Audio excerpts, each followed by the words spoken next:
16वां अध्याय मानव सृष्टि उत्पत्ति। ब्रह्मा जी बोले, इसके पश्चात शब्दादि पंचभूतों द्वारा पंचीकरण करके उनसे स्थूल आकाश, वायु, अग्नि, जल और पृथ्वी, पर्वत, समुद्र, वृक्षादिक और काल आदि से युग पर्यंत कालों की भी मैंने रचना की तथा और सृष्टि के बहुत से पदार्थों को मैंने रचा है। परंतु जब इससे भी मुझे संतोष नहीं हुआ तो मैंने अम्बा सहित शिवजी का ध्यान कर सृष्टि के अन्य पदार्थों की रचना की और अपने नेत्रों से मरीच को, हृदय से भृगु को, सिर से अंगिरा को और कान से मुनि श्रेष्ठ पुलक को, उदान से पुलस्त्य को, समान के वशिष्ठ को, अपान से क्रतु को और कानों से अत्रि को, प्राण से दत्त को और गोदी से तुम नारद को और अपनी छाया से कदर्म मुनि को उत्पन्न किया। साथ ही सब साधनों का भी साधन धर्म को भी मैंने अपने संकल्प से उत्पन्न किया। तब मैं कृतार्थ हुआ।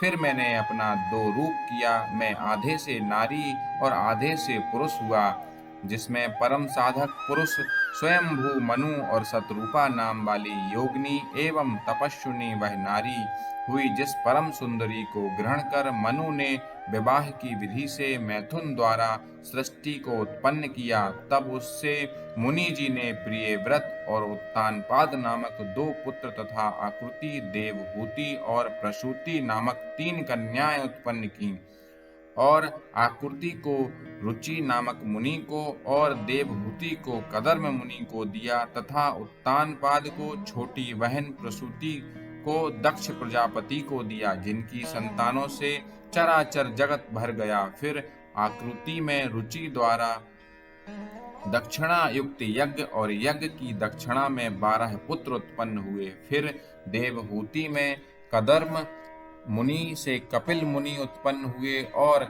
इधर दक्ष के 24 कन्याएं उत्पन्न हुई, जिसमें से दक्ष ने श्रद्धा और आदिक 13 कन्याओं को धर्म को दिया, जिनके नाम में श्रद्धा, लक्ष्मी, धृति, तुष्टि, मेघा, क्रिया, बुद्धि, लज्जा, वशु, शांति, सिद्धि और कीर्ति। फिर इनसे छोटी 11 कन्याएं ख्याति, सत्युत, संभूति, स्मृति, प्रीति, क्षमा, सत्रति, अनुरूपा, ऊर्जा, स्वाहा और स्वाधा को क्रमशः भृगु, भव, मारीच, अंगिरा, मुनि, पुलिस्त, पुलह, क्रतु, अत्रि, वशिष्ठ वही और पितर को दिया, जिनकी संतानों से त्रिलोकी भर गई। फिर तो शिव जी की आज्ञा से प्राणियों के कर्मानुसार असंख्य जातियों की उत्पत्ति हुई और जिसमें ब्राह्मण श्रेष्ठ हुए। कल्प भेद से दक्ष के 7 कन्याओं की भी उत्पत्ति कही गई है और जिनकी संतानों से पाताल से लेकर सत्यलोक तक यह चराचर जगत व्याप्त हो गया तथा कुछ भी शून्य न रहा। इसी प्रकार शिवजी की आज्ञा से ब्रह्मा जी ने सृष्टि की रचना की।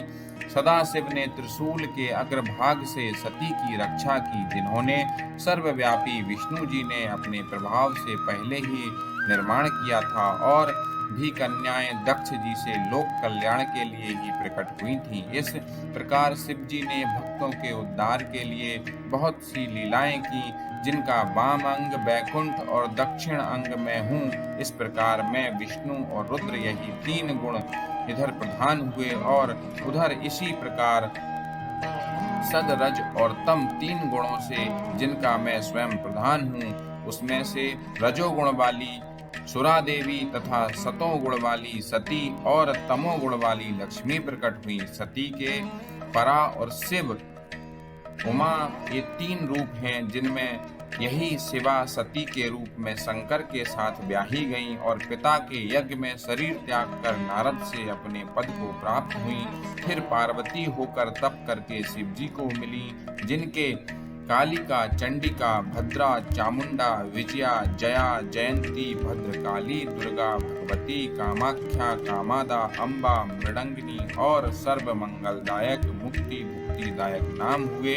फिर तो यह 3 गुणमय देवियां और गुणमय तीनों देवताओं ने मिलकर अनेकों प्रकार की उत्तम सृष्टि की। हे मुनि श्रोत्तम, इस प्रकार तुम्हारे लिए मैंने सृष्टि का प्रकार कहा। शिव जी की आज्ञा से मैं इस ब्रह्मांड का रचयिता हूँ। इति श्री शिव महापुराण द्वितीय रुद्र संहिता का 16वां अध्याय समाप्त। 17वां अध्याय।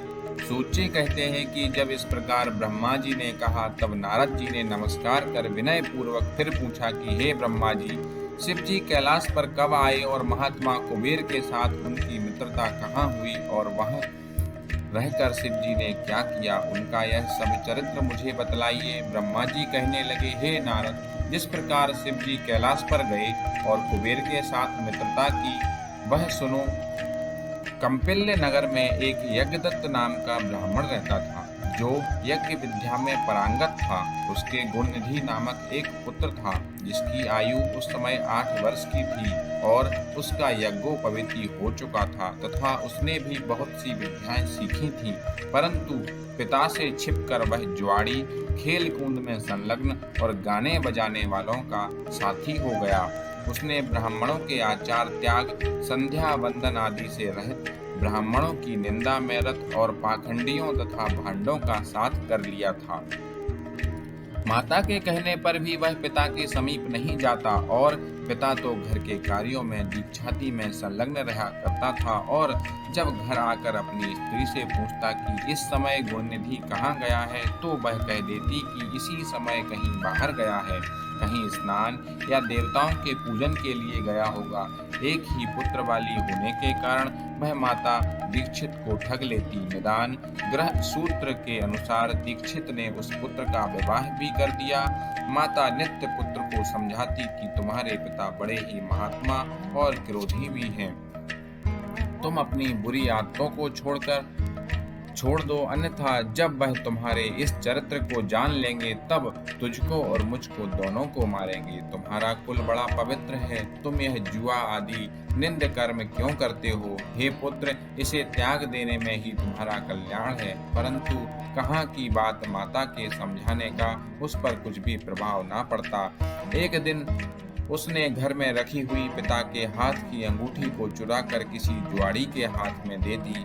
देवयोग से दीक्षित ने उस अंगूठी को जुआड़ी के हाथ में देखा और उससे पूछा तो उसने कहा, मैंने कोई तुम्हारी चोरी तो की नहीं है, किंतु तुम्हारे पुत्र ने ही लाकर दिया है।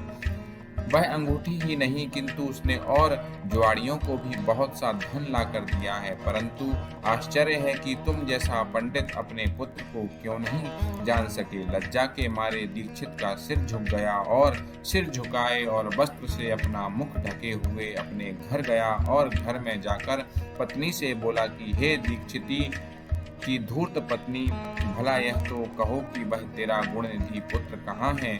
वह कहीं भी हो, किंतु मेरी अंगूठी कहाँ है, जिसे उपटन करते समय तूने मेरे हाथ से ले ली थी? उसने कहा, मैंने कहीं रख दी है, स्मरण नहीं आ रहा है, क्योंकि मध्याह्न का समय है और इस समय स्नान आदि में संलग्न हूँ, क्योंकि अतिथियों के आगमन का समय बीता जा रहा है, जबकि पकवान आदि भी मुझे शीघ्र तैयार करने हैं। पूजा की सामग्री भी तो अभी एकत्र ना कर सकी हूँ। दीक्षित ने कहा, सत्य है, हे असत्य पुत्र को उत्पन्न करने वाली, तू बड़ी सत्यवादिनी है। इसी से तो जब जब मैं पूछता था कि कहाँ गया है, तब तब तू मुझे अपनी बातों में बहला दिया करती थी। पत्नी से ऐसा कहते हुए ब्राह्मण यज्ञदत्त घर की और चीजें ढूंढने लगा, परंतु जब एक भी चीज ना मिली, क्योंकि पुत्र ने उन्हें जुए में दे डाला था और उसकी माता पुत्र की ममता में पड़कर उसके दोषों को छिपाती फिरती थी। जब सारा दोष अपनी पत्नी का जानकर उस ब्राह्मण ने जल लेकर स्त्री पुत्र को तिलांजलि दे दी और किसी क्षेत्रीय ब्राह्मण की कांता से अपना दूसरा विवाह भी कर लिया। दोस्तों, हमारा उद्देश्य शिव की महिमा को ज़्यादा से ज़्यादा लोगों तक पहुंचाना है, अतः आप लोग ये वीडियो ज़्यादा से ज़्यादा लोगों के साथ शेयर करें और आगे के अध्याय को सुनने के लिए चैनल को सब्सक्राइब अवश्य करें। शिव की कृपा हम सब पर बनी रहे। ओम नमः शिवाय।